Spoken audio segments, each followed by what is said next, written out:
السلام عليكم، كل سنة وانتم طيبين. وحشتوني جدا يا حبايبي. هنعمل الكشري المصري على اصوله بطعم تحفة جدا. اول حاجة هنا جبت المكرونة وسلقتها، اي نوع مكرونة طبعا متوفر عندك. هنا هعمل الرز بشعرية. هنا هحط الحمص والعدس على النار يستووا. هنا بقى هعمل الصلصة. جبت 4 فصوص كده من الثوم، شوحتهم.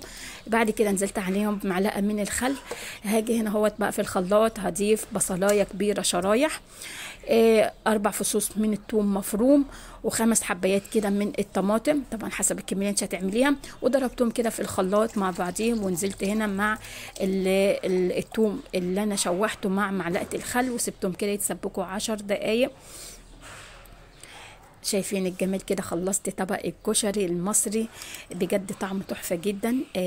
شايفين الحمص؟ طبعا ما صورتهوش، ولكن شايفين الجمال؟ بجد طعمه تحفة جدا. طبعا عجب الفيديو لحد هنا، ما تنسوش يعمل لايك واشتراك، فضل واسع امر. ما تنسوش تشيروا الفيديو وتعمل لايكات كتير عشان يوصلكم كل جديد من قناتي. طبعا بجد جربي طريقة الصلصة دي، هتعجبك جدا زي المحلات بالظبط، طعمها تحفة.